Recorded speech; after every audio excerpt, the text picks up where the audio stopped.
नमस्कार दोस्तों, स्वागत है आपका अपने यूट्यूब चैनल मास्टरमाइंड बीपीएस में। मैं वीरेंद्र प्रताप सिंह। आज हम बात करते हैं हिंदी के प्रैक्टिस सेट की और हिंदी के वो क्वेश्चन आंसर जो अक्सर परीक्षाओं में पूछे जाते हैं और बच्चे ये वो क्वेश्चन है जिन्हें अक्सर गलत कर देते हैं। तो जैसे कि आप देख पा रहे होंगे, पहले प्रश्न मैंने निर्देश दे रखा, प्रश्न नंबर 1 से 2 तक निम्नलिखित मुहावरों के सही अर्थ का चयन कीजिए। तो मुहावरा दिया है कुर्सी तोड़ना।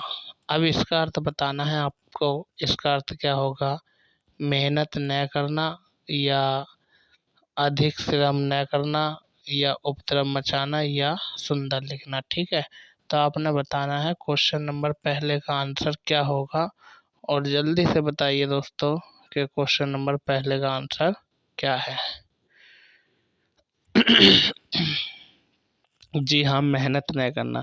यानी जब आदमी खाली होगा और खाली बैठेगा तो क्या करेगा? दो एक दूसरे से बातें करेगा, खाली कुर्सी तोड़ेगा। तो कुर्सी तोड़ने का अर्थ हो जाएगा मेहनत न करना। ऑप्शन नंबर ए इसका सही आंसर हो जाएगा। आगे हम बात करते हैं क्वेश्चन नंबर 2 की, और इसमें मुहावरा है, और मुहावरा है कूप मंडूक। कूप मंडूक, ठीक है, इसका अर्थ बताना आपने कि कूप मंडूक होना, कुएं में गिरना, या अत्यंत सीमित ज्ञान होना, या घर में रहना, या इनमें से कोई नहीं। तो आपने बताना है कूप मंडूक। देखिए, कूप की यदि हम बात करें तो कूप का अर्थ क्या होता है? कूप का अर्थ होता है कुआं। ठीक है, क्या होता है कूप का अर्थ? कुआं। तो अब आप यहाँ से लगाते हैं कूप मंडूक मतलब कुएं का मेंढक होना, या कुएं में गिरना, या अत्यंत सीमित ज्ञान होना। तो इसका ऑप्शन नंबर बी आंसर हो जाएगा, अत्यंत सीमित ज्ञान होना। चेक, ठीक है, चेक कर लेते हैं आंसर इसका क्या है। तो आंसर हो जाएगा भैया अत्यंत सीमित ज्ञान होना। Question number C, sorry B आपका आंसर है। अगला क्वेश्चन पर पहुंचने से पहले पहले निर्देश पढ़ लेते हैं। निर्देश है प्रश्न नंबर 3 से 4 तक निम्नलिखित प्रत्येक शब्द के उसके नीचे दिए गए विकल्पों में से सही विलोम शब्द छांटिए। मतलब विलोम बताना है। जैसे यहाँ पर दिया है आपका शब्द दिया है सूक्ष्म। आपने सूक्ष्म का विलोम बताना है कि सूक्ष्म शब्द का विलोम कौन सा शब्द होगा। ठीक है दोस्तों, तो क्या होगा सूक्ष्म का? अदृश्य, बारीक, या निश्चित, या स्थूल। तो बताइए। देखिए, सूक्ष्म का अर्थ होता है छोटा। क्या होता है सूक्ष्म का अर्थ? छोटा होता है, मतलब जो कि दिखाई ना दे या बहुत ही कम दिखाई दे। ठीक है, सूक्ष्म का अर्थ ये होता है। अपना बताना है कि इसका विलोम यानी इसका उल्टा क्या होगा। ठीक है दोस्तों, तो चलिए चेक कर लेते हैं आंसर। देखिए, अदृश्य का मतलब होता है गायब होना, बारीक का मतलब बहुत हल्का, और अनिश्चित का मतलब होता है जो निश्चित न हो, और स्थूल का मतलब होता है निश्चित। तो इसका आंसर हो जाएगा आपका स्थूल, यानी बड़ा या निश्चित। क्वेश्चन नंबर 4 की यदि हम बात करें, रंक। रंक का विलोम बताना है आपने कि रंक का विलोम क्या होगा। देखिए, यदि हम बात करें रंक की, तो एक होता है रंक और एक होता है राजा। ठीक है, रंक कहते हैं भिखारी को, और राजा तो राजा तुम्हें पता ही है कौन होता है। तो देखिए, बलवान जो ताकत वाला हो, धनवान जिसके पास अधिक धन हो, और किसान जो कृषि करता है, और मजदूर जो मजदूरी करता है। और रंक की यदि हम बात करें तो रंक का अर्थ आपका भिखारी भी होता है।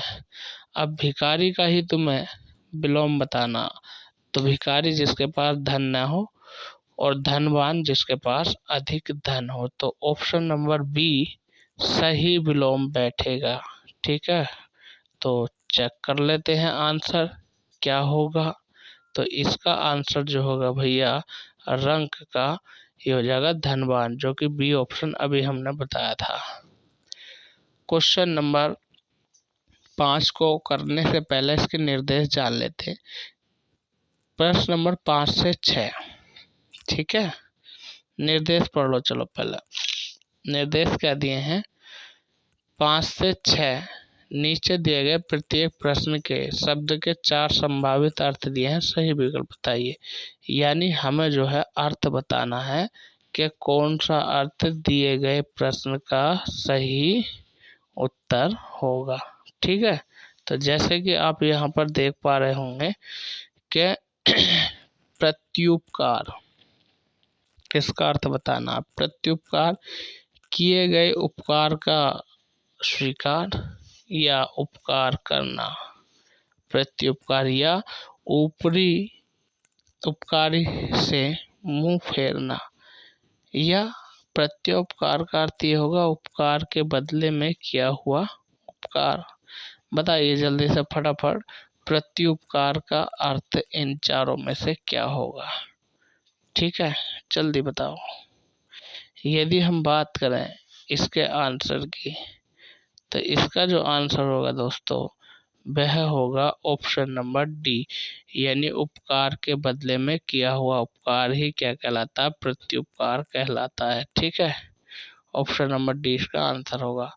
क्वेश्चन नंबर, संकोच का आपको अर्थ बताना है। यदि हम बात करें संकोच की, तो संकोच का अर्थ बताओ निम्न में से कौन सा है। किसी कार्य को करने में शर्म करना, या अनुचित कार्य करने में हिचकिचाहट, या बुरे कर्मों पर दुख, या आत्मविश्वास का न होना। यानी संकोच करना। देखिए संकोच का मतलब दूसरा हम कह सकते हैं अपने शब्दों में संदेह, या हम बोल सकते हैं शक। जो आदमी शक करता है उसे हम क्या बोलते हैं, उसे ही संकोच बोल देते हैं। ठीक है दोस्तों, तो आपने जो है यहाँ पर संकोच का अर्थ बताना है कि संकोच का अर्थ निम्न में से कौन सा है। तो चलिए आंसर की यदि हम बात करें तो ऑप्शन नंबर बी, अनिश्चित कार्य करने में हिचकिचाहट होना। जब आदमी को हिचकिचाहट होती है तभी वह क्या करता है, संकोच करता है। तो बी ऑप्शन आपका आंसर हो जाएगा। ठीक है दोस्तों,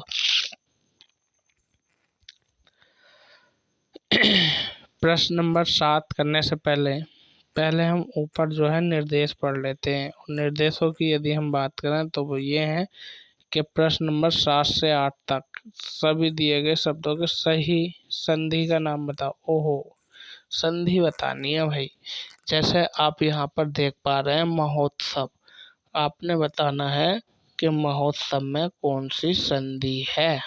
ठीक है ना, महोत्सव में कौन सी संधि है।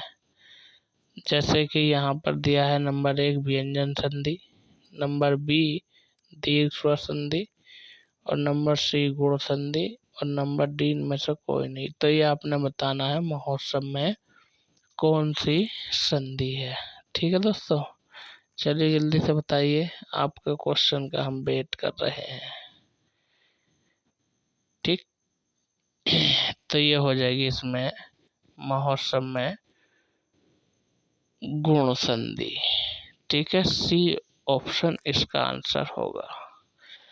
अगला क्वेश्चन, गिरींद्र, गिरींद्र में संधि बताइए। दीर्घ स्वर संधि, गुण संधि, विसर्ग संधि, या व्यंजन संधि। ठीक है, तो देखिए गिरींद्र की यदि हम बात करें तो दीर्घ स्वर संधि इसमें है। तो ऑप्शन नंबर ए इसका राइट आंसर हो जाएगा किसका, गिरींद्र का। गिरींद्र में जो है दीर्घ स्वर संधि है, तो ऑप्शन नंबर ए आंसर इसका हो जाएगा। चलते हैं अगले क्वेश्चन की ओर। अगला क्वेश्चन हमारा इस प्रकार है।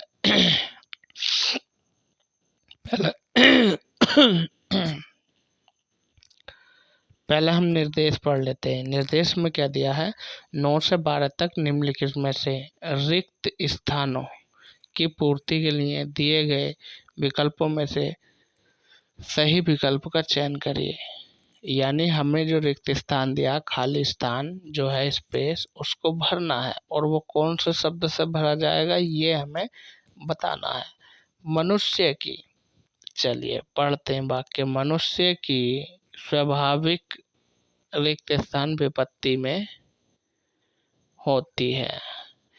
यानी यदि हम बात करें तो देखो अपनी भाषा में समझो, मनुष्य का स्वभाव जो है ना दोस्तों, इसको हम अपने बुरे वक्त में ही पहचान सकते हैं या परख सकते हैं, वरना कौन दोस्त हमारा कैसा है ये हम एकदम डिसीजन नहीं ले पा सकते। असली दोस्त वही दोस्त होता है जो विपत्ति के समय यानी परेशानी में हमारा साथ दे।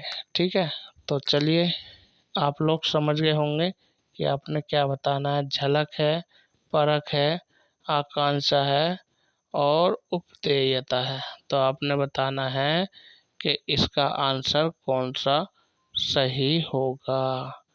मनुष्य की स्वाभाविक परख विपत्ति के समय में होती है। तो परख ही देखो, ऑप्शन नंबर बी पे था परख, और परख ही क्वेश्चन नंबर 9 का आंसर है। अगले क्वेश्चन की हम बात करते हैं।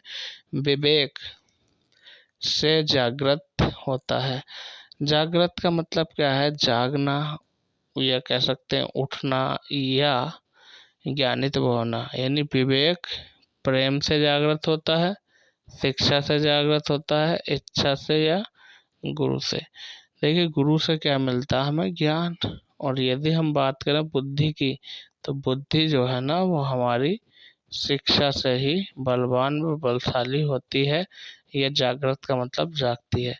तो आप लोग समझ गए होंगे कि क्वेश्चन नंबर यदि हम बात करें कि 10 का आंसर क्या होगा, तो मैंने आपको बता दिया, फिर भी लो चेक कर लो भाई। बी, यानी शिक्षा से ही ज्ञान जागृत होता है। ठीक है, अगले क्वेश्चन की हम बात करते हैं कि सेवा करना ही मनुष्य का परम धर्म है। यानी किसकी सेवा करना मनुष्य का परम धर्म है भाई? ये बात हमने बतानी है।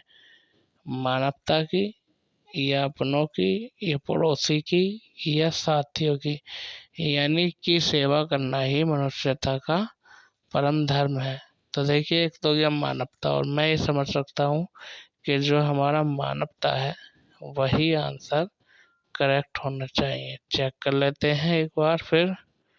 जी हाँ, मानवता की सेवा करना ही मनुष्य का परम धर्म है। ठीक है, अगले क्वेश्चन की ओर चलते हैं। अगला क्वेश्चन हमारा, व्यंग लेखक सामाजिक पर तीखा प्रहार करता है। हाँ, बिल्कुल बिल्कुल। चलिए, तो क्या होगा इसमें? अनुरूपता, अभिरामता, संगति या हिंदुता। तो बताइए क्वेश्चन नंबर, यदि हम बात करें यानी व्यंग लेखक सामाजिक पर तीखा प्रहार करता है। अब कौन करता है ये हमें बताना है। तो ए ऑप्शन अनुरूपता, बी अभिरमता, सी संगति, और डी ऑप्शन की यदि हम बात करें तो है आपका, बताइए क्या है? विद्रूपता। तो चेक कर लेते हैं, इसका आंसर होगा ऑप्शन नंबर डी, विद्रूपता। यानी विद्रूपता की हम बात करें तो व्यंग लेखक सामाजिक विद्रूपता पर तीखा प्रहार करते हैं। अगले क्वेश्चन की तरफ चलते हैं। अगला क्वेश्चन हमारा इस प्रकार है क्या कि करपट का तद्भव रूप कौन सा होगा? ठीक है, तो करपट आप लोग शायद जानते होंगे। ये बता दीजिए, कपड़े को कहते हैं, या कपट को कहते हैं, या कारपेट, या कपूर। ठीक है, तो आपने बताना है करपट का तद्भव रूप कौन सा होगा। ठीक है, जल्दी से बताइए।